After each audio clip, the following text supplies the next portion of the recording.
proudly presenting the beautiful white sandbar of Camiguin Island that you can only find at Mindanao, Philippines.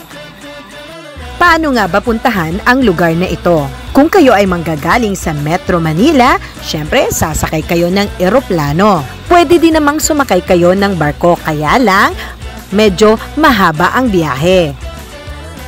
Ito ang instruction kung paano puntahan via airplane. From Manila, sasakay ka ng plane papuntang Laguindingan Airport. Meron ding biyahe Manila to Cebu and then Cebu to Camiguin. Pero kami, Manila to Laguindingan Airport, Misamis Oriental.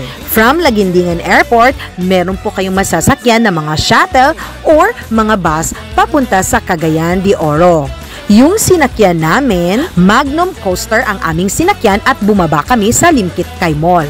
From Limkit Kay Mall, sasakay kayo ng jeep papuntang Agora Terminal. Pagdating nyo sa Agora Terminal, hahanapin nyo lang ang bus na papuntang Balingwan, Misamis Oriental. Ibababa po kayo ng bus doon sa mismong terminal ng Balingwan. Pag nasa Balingwan Terminal na kayo, sasakay lang kayo ng tricycle kung kayo ay maraming bitbit na mga bagahe. Pwede din namang lakarin from Balingwan Terminal hanggang sa port area ng Balingwan. Pero ang ginawa namin, sumakay na lang kami ng tricycle dahil meron kaming mga maletang dala-dala.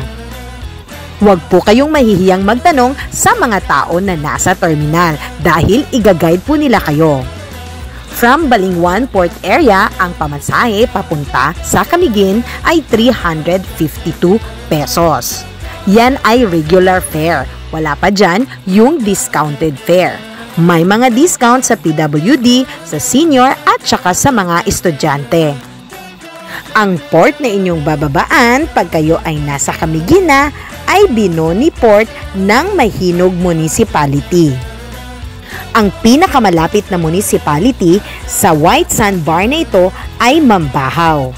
Doon din sa Mambahaw nakatalaga ang mga maraming bangka na pumupunta dito sa White Sandbar.